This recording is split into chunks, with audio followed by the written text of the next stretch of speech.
ஹல்லேலூயா. இயேசு கிறிஸ்துவின் நாமத்தினாலே உங்கள் அனைவருக்கும் என் அன்பின் வாழ்த்துக்களை தெரிவித்துக் கொள்கிறேன். மீண்டும் ஒரு புதிய மாதத்தில் உங்களை சந்திப்பது மிகுந்த ஒரு சந்தோஷம். கர்த்தர் இந்த மாதத்திலும் ஒரு புதிய ஆண்டுக்குள்ள 2ஆம் மாதத்தை காணும்படி கர்த்தர் கிருபை செய்திருக்கிறார். அதற்காக தேவனை நாம் துதிப்போம்.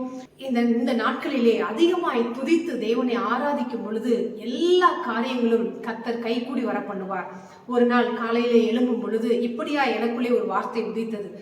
இந்த நேரம் தாரை ஊதுகிற நேரம் அல்ல, எக்காலத்தை முழங்க வேண்டிய நேரம். ஹல்லேலூயா.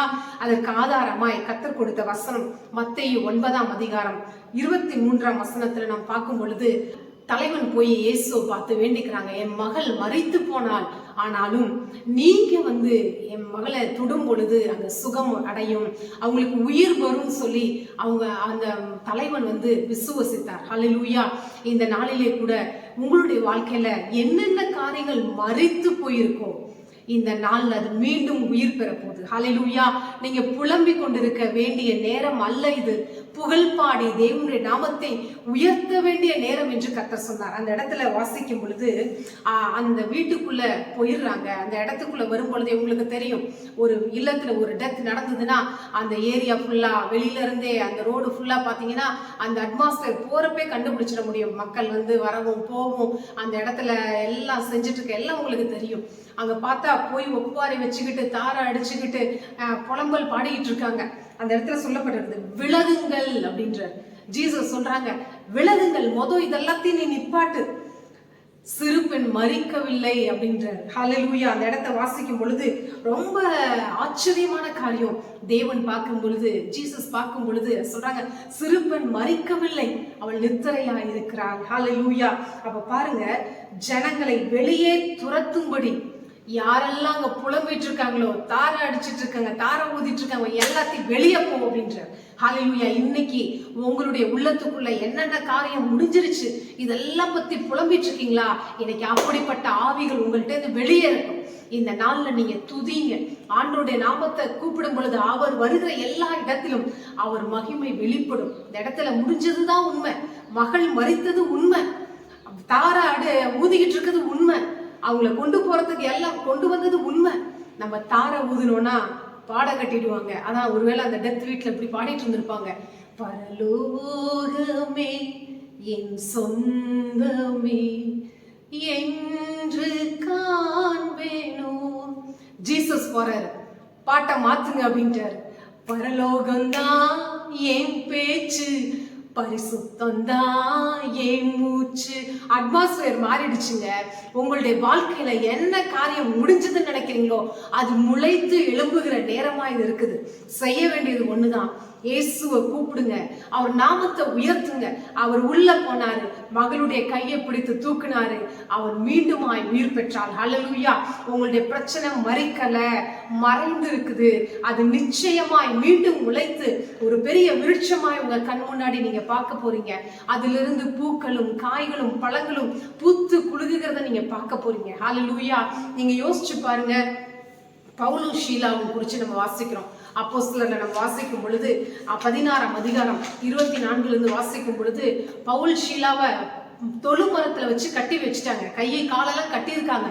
என்ன ஒரு வேதனை இருந்திருக்கும் யோசிச்சு பார்த்துருக்கீங்களா? இன்னைக்கு உங்களையே ஒன்றும் இல்லை, ஒரு சேர்ல கை காலெல்லாம் கட்டி வச்சுட்டா என்ன பண்ணுவோம்? ஐயோ இப்படி அப்படின்னு நெளிஞ்சு எப்படியாவது அதை அவுக்க மட்டும் தான் நம்ம ட்ரை பண்ணியிருப்போம். ஆனா அவங்க பண்ண காரியத்தை பாருங்க.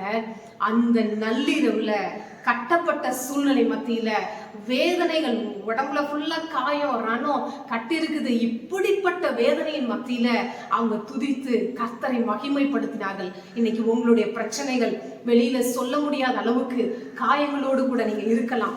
இந்த பிரச்சனைக்கு எப்படி முடிவு வரும்னு சொல்லி பல வாரங்கள் வெளியே தலை காட்ட முடியல, இது என்னைக்குதான் முடியுமோன்னு சொல்லி பல போராட்டங்கள் உள்ள அழுத்திட்டு இருக்கலாம். வெளியே பார்க்கும் பொழுது நல்லா சிரிச்சிட்டு இருக்கீங்க, ஆனா உள்ளுக்குள்ள பயங்கரமான பயம் கலக்கம். என் லைஃப் டைம் ஊழியம் என்ன ஆச்சு, இப்படி ஒரு கேள்விக்குறியோடு இருக்கிறேன்னு சொல்லி பயந்து இருக்கீங்களா? எதை குறிச்சும் கவலைப்படாதீங்க. இருக்க சூழ்நிலையிலிருந்து கர்த்தருடைய நாமத்தை உயர்த்துங்க. நடந்த காரியத்தை நம்ம பார்க்கும் பொழுது பவுலும் ஷீலாவும் நள்ளிரவில் கர்த்தரை துதிக்க ஆரம்பித்தார்கள். சிறைச்சாலை காவலன் பார்த்துட்டு இருக்கான், என்னடா இவனை கட்டி போட்டு வச்சிருக்கோம், திடீர்னு ஒரு சத்தம், ஆண்டவரை துதிக்கிற சத்தம் கேக்குதே. இன்னைக்கு உங்களை சுற்றி இருக்கிற ஜனங்கள் இவ்வளோ பிரச்சனை வந்தாலும் அவங்களை ஆண்டவரை துதிச்சிட்டு இருக்காங்களேன்றதை மட்டும்தான் பார்க்கணும். வெளியே இருக்க காவல்காரன் பார்த்தாங்க. உங்களுடைய உறவுகள் பார்க்கணும், உங்களுடைய நண்பர்கள் பார்க்கணும், உங்களுடைய விரோதிக்கிறவர்கள், உங்களை பகைக்கிறவர்கள், உங்களை நிந்திக்கிறவர்கள் எல்லாரும் பார்க்கணும். இவ்வளோ சூழ்நிலை மத்தியில இவர்கள் எப்படிதான் ஆண்டவரை உயர்த்துறாங்களோன்னு சொல்லி பார்த்து கொண்டிருக்கிற அந்த நேரத்திலே சடுதியாய் ஹல்லேலூயா அஸ்திபாரம் அசையுது. ஹல்லேலூயா சிறையிருப்புகள் எல்லாம் முறிக்கப்படுது. இது உங்களுடைய வாழ்க்கையில நடக்க போகுது. ஹல்லேலூயா எல்லாம் பார்த்துட்டு இருக்காங்க. என்னமோ இவ்வளோ பிரச்சனை இருக்குது, என்னமோ பாட்ட பாடுறாங்களாம், என்னமோ ஆண்டவரை பத்தி பேசுறாங்களாம், எங்கெங்கயோ ஓடிட்டு இருக்காங்களே அப்படின்னு ஊரே பேசிட்டு இருக்க இந்த நேரத்துல சடுதியாய் உங்க வாழ்க்கையில அற்புதம் நடக்கும். ஹல்லேலூயா இது எத்தனை பேர் நம்புறீங்களோ என்னமோ எனக்கு தெரியல. கர்த்தர் சொன்னதை நான் உங்களோடு கூட பேசி கொண்டிருக்கிறேன். கர்த்தர் ஒவ்வொருத்தருடைய வாழ்க்கையில இப்படிதான் செய்ய போறாங்க. உங்களுடைய பிரச்சனையை பார்த்து எதையும் நீங்க நிப்பாட்டவே கூடாது. போயிட்டே இருங்க. உங்களுக்கு கொடுக்கப்பட்ட காரியத்தை பேசி போயிட்டே இருங்க. கர்த்தரை உயர்த்தி கொண்டே இருங்க. கர்த்தரை பேசுவதை நிப்பாட்டாதீங்க. அதுக்குதான் இந்த சுவாசம் நமக்கு கொடுக்கப்பட்டிருக்குது. ஹல்லேலூயா நம்ம விடுற ஒவ்வொரு சுவாசமும் கர்த்தர் கொடுத்த ஒரு கிருபை. ஹல்லேலூயா இந்த சுவாசம் ஹல்லேலூயான்னு சொல்லி ஒவ்வொரு வினாடியும் அவருடைய நாமத்தை உயர்த்தட்டும். பாருங்க, அதே இடத்துல சிறைச்சாலை கதவுகள் முறிந்தது. நான் விசுவசிக்கிறேன், சிறைச்சாலை கதவு பிசிக்கலா அது முறிஞ்சது. அந்த இடத்துல ஒரு ஸ்பிரிச்சுவல் ஹீலிங்கா அந்த இடத்துல சூழ்நிலையே மாறிடுச்சு. காவல்காரன் பயந்து நடுங்கி போய் நிக்கிறான். நம்மளே செத்துடலாமான்னு சொல்லி தன்னுடைய பட்டயத்தை எடுத்து குத்த போறான். அப்பதான் சொல்றாங்க, ஒண்ணும் பண்ணிக்காத உனக்கு நாங்க எதுவுமே பண்ணலன்னு சொல்லி. இந்த நாள்ல உங்களுடைய வாழ்க்கையில கர்த்தர் இப்படிப்பட்ட அதிரடியான சடுதியான அற்புதங்களை உங்க வாழ்க்கையில செய்ய போகிறார். இது எப்படி நடக்கும் தெரியலையே, இப்படி மாட்டிக்கிட்டோமே, தெரியாம இதெல்லாம் நடந்துருச்சு. என்னவா இருந்தாலும் சரி, நடந்ததா இருக்கட்டும், கர்த்தர் அற்புதங்களை செய்ய நல்லவர். ஹல்லேலூயா எரிகோ அந்த காரியத்தை குறித்து நம்ம பார்க்கும் பொழுது, எரிகோவை குறித்து பார்க்கும் பொழுது யோசுவாவில் சொல்லப்பட்டிருக்குது. 6ஆம் அதிகாரம் 1-20 வரை உள்ள வசனங்கள். அந்த முதல் வசனத்துல எடுத்து வாசிக்கும் பொழுது, எரிகோ அந்த மதில் பெருசா இருந்ததுனால அந்த சைட்ல இருந்து இங்கிட்டும் யாரும் வர முடியல, இங்கிருந்து யாரும் போக முடியல. இது அநேக முறை வாசிச்சிருக்கேன். ஆனா அன்னைக்கு வாசிக்கும் பொழுது மீண்டும் கர்த்தர் என்னோடு கூட பேச ஆரம்பிச்சார். என்ன சூழ்நிலை அப்படின்னா, உன்கிட்ட இருந்து ஒரு நன்மையும் போகல, வர வேண்டிய நன்மை உனக்கு வந்தும் சேரல. ஹல்லேலூயா இன்னைக்கு எப்படிப்பட்ட சூழ்நிலையா இருந்தாலும் சரி, கர்த்தர் இந்த சூழ்நிலைகளை மாற்ற போறார். இன்கமிங்கும் இல்லை, அவுட் கோயிங்கும் இல்லை, அப்படிதான் நம்ம லைஃப் போயிட்டு இருக்குது அப்படின்னு சொல்லி ஒருவேளை என்னை கேட்டு கொண்டிருக்கிற அன்பு சகோதரனே சகோதரியே, உங்க வாழ்க்கை இப்படி இருக்குன்னு சொன்னா கர்த்தர் உங்களுடைய சூழ்நிலையை பார்க்கலும் பெரியவரா இருக்கிறார். அந்த எரிகோவை விழ செய்கிற தேவன் உங்ககிட்ட தான் அதிகாரத்தை கொடுத்திருக்கார்.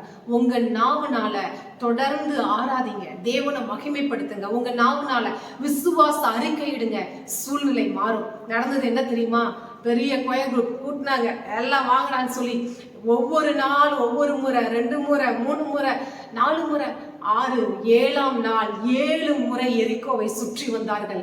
ஹல்லேலூயா அவங்க எக்காலத்தை முழங்குகையில் எரிகோ வீழ்ந்தது. ஹல்லேலூயா இன்னைக்கு குடும்பமா எக்காலத்தை ஊதுங்க, தனிப்பட்ட விதத்துல எக்காலத்தை ஊதுங்க, உறவுகளோட கூட எக்காலத்தை ஊதுங்க. கர்த்தர் உங்களுடைய வாழ்க்கையில இந்த நாட்கள்ல அற்புதம் செய்ய போகிறார். இது எப்படி நடக்கும் சந்தேகப்படாதீங்க. கர்த்தரால கூடாத காரியம் ஒன்றுமே இல்லை. ஹல்லேலூயா விசுவசிக்கிறவனுக்கு எல்லாம் கூடும் என்று எழுதப்பட்டிருக்குது. இந்த வார்த்தை சும்மா நான் சொல்லலைங்க. கர்த்தர் எங்களோடு கூட பேசின வார்த்தையை இன்னைக்கு உங்க மத்தியில நான் பேசி கொண்டிருக்கிறேன். ஹல்லேலூயா கர்த்தர் உங்க வாழ்க்கையில இருக்க எல்லா எரிகோக்கள் சிறையிருப்புகளை மாற்றுகிற நாட்கள் இவைகள். உங்க நாவுல தான் அதிகாரம் இருக்குது. நீங்க இருக்க இடத்த நீங்க தான் போய் என்ன சொல்றாங்க இன்கிரேட் பண்ணணும், அதை சுதந்திரிச்சுக்கணும். நீங்க பேசுங்க, சூழ்நிலை மாறும். ஐயோ இப்படி இருக்குதே, இந்த பிள்ளை இப்படி மாறவே இல்லையே, ரொம்ப மோசமாயிட்டு இருக்கானே, அப்படி பேசாதீங்க. என் பிள்ளை கர்த்தரால போதிக்கப்பட்டிருப்பான்னு சொல்லுங்க. நான் செய்கிற கையூட்டு செய்கிற அத்தனை வேலை ஆசீர்வதிக்கப்படும் சொல்லுங்க. நான் கடன் வாங்காதிருப்பேன், கடன் கொடுக்கிறவனாய் கர்த்தர் வைப்பார்னு சொல்லுங்க. ஹல்லேலூயா. உங்க கலன்கள் தானியத்தினால நிரம்பும்னு சொல்லுங்க. ஹல்லேலூயா. ஆலையில எண்ணெயும் ரசமும் புரண்டு ஓடும். உங்க மனைவி கனித்திரம் திராட்சை கொடி போல இருப்பாங்க. பிள்ளைகள் ஒலிவ மர கன்றுகளை போல இருப்பாங்க. நீங்க சம்பூர்ணமாய் சாப்பிட்டு திருப்தியா இருப்பீங்க. இந்த வார்த்தைகளை எல்லாம் பேசுங்க. ஹல்லேலூயா. கர்த்தர் இந்த வார்த்தைகளை தான் உங்களோடு கூட பேச சொன்னார். நிச்சயமா இந்த வார்த்தையின்படி உங்களை ஆசீர்வதிப்பார். இந்த நாள்ல, இந்த மாதம் முழுவதும் எக்காலத்தை முழங்குங்க. புலம்பிட்டு இருக்கவே கூடாது, புகழ் பாடிக்கிட்டே இருக்கணும். ஹல்லேலூயா. இங்க பாருங்க, அந்த இறையிற சவுண்ட் எல்லாத்தையும் வெளியே அனுப்பிச்சாங்க. இறையிற சவுண்ட், இந்த இறைச்சல் கொடுக்கிற நேரம் அல்ல, இன்னிசை பாட வேண்டிய நேரம். ஹல்லேலூயா. கர்த்தருடைய நாமத்தை உயர்த்த உயர்த்த உயர்த்த, வேதத்தை எடுத்து அதிகமா மெடிடேட் பண்ணி அதையே உங்க நாவிலிருந்து பேசும் பொழுது சூழ்நிலைகள் மாறும். ஹல்லேலூயா.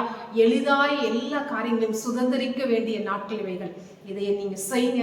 கர்த்தர் உங்களோடு கூட இருந்து பலத்த அற்புதங்களை செய்வார். ஆமென். நாம் ஜெபிக்கலாம். நல்ல தகப்பனே, இந்த நாளிலும் நீர் கொடுத்த அப்பா இந்த வார்த்தைகளுக்காக நாங்க நன்றி செலுத்துகிறோம். எங்களுடைய சூழ்நிலைகளை பார்த்து புலம்பின நாட்கள் போதும் அப்பா. நாங்க புகழ் பாடணும், இன்னிசை இசைக்கணும், எக்காலத்தை முழங்க வேண்டிய நேரம் இந்த நாள்ல எங்களோடு கூட தெளிவாய் பேசி இருக்கிறேன். எங்களுடைய பார்வை மாறட்டும் ஆண்டவரே. நீர் பார்க்கிறது போல பார்க்க கிருபையை தாங்க ஆண்டவரே. எங்களுக்காக பரலோகம் வேலை செய்து கொண்டிருப்பதற்காக நன்றி.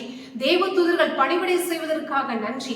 இதை பார்த்து கொண்டிருக்க ஒவ்வொருத்தருடைய ஆவி ஆத்துமா சரீரத்துல விடுதலை உண்டாகட்டும். அவங்க நாவினால அறிக்கை செய்வார்களாக. கர்த்தரை உயர்த்துகிற அந்த துதி ஆராதனை அவங்க மேல அந்த அபிஷேகம் கட்டவிழ்த்து ஊற்றப்படுவதாக. பெரிய அற்புதங்களை காண்பார்களாக. தங்களுடைய சொந்த வாழ்க்கையிலும் குடும்ப வாழ்க்கையிலும் வேலை காரியத்திலும் ஊழியத்தின் காரியங்களிலும் உறவுகள் காரியத்திலும் ஊர் மத்தியிலும் இந்த உலகத்தின் மத்தியிலும் கர்த்தரோடு கூட இருந்து நடத்துவீராக. உங்க நாமத்தை மகிமைப்படுத்துங்க. தொடர்ந்து நீர் பொறுப்பெடுத்துக் கொள்ளுங்க. இயேசுவின் நாமத்தில் நன்றி சொல்லி ஜெபிக்கிறோம் நல்ல பிதாவே. ஆமென், ஆமென். ஹல்லேலூயா. கர்த்தர் நிச்சயமாய் உங்களை ஆசீர்வதிப்பார். கர்த்தருடைய நாமம் மகிமைப்படுவதாக. கர்த்தருடைய கிருபையினால கடந்த 26ஆம் தேதி, அதாவது ரிபப்ளிக் டே அன்னைக்கு எண்ணி முடியான்ற நல்ல ஒரு சாங்கை கர்த்தர் கொடுத்தார். அதை ரிலீஸ் பண்ண கர்த்தர் கிருபை செய்திருக்கிறார். இது அநேகருக்கு, இதை கேட்கிற ஒவ்வொருத்தருடைய வாழ்க்கையிலும் அது ஒரு தீர்க்க தரிசன பாடல். அது அப்படியே நிறைவேறுவதாக. உங்களுக்கு தெரிஞ்ச எல்லாருக்கும் அதை அனுப்புங்க. ஹல்லேலூயா. இது நம்ம பாட்டு அதெல்லாம் அதுக்காக இல்லை. இதை யாரெல்லாம் கேட்கிறாங்களோ அந்த வார்த்தைகள் அவங்களுடைய வாழ்க்கையில நிறைவேறும். Amen. God bless you. Praise the Lord.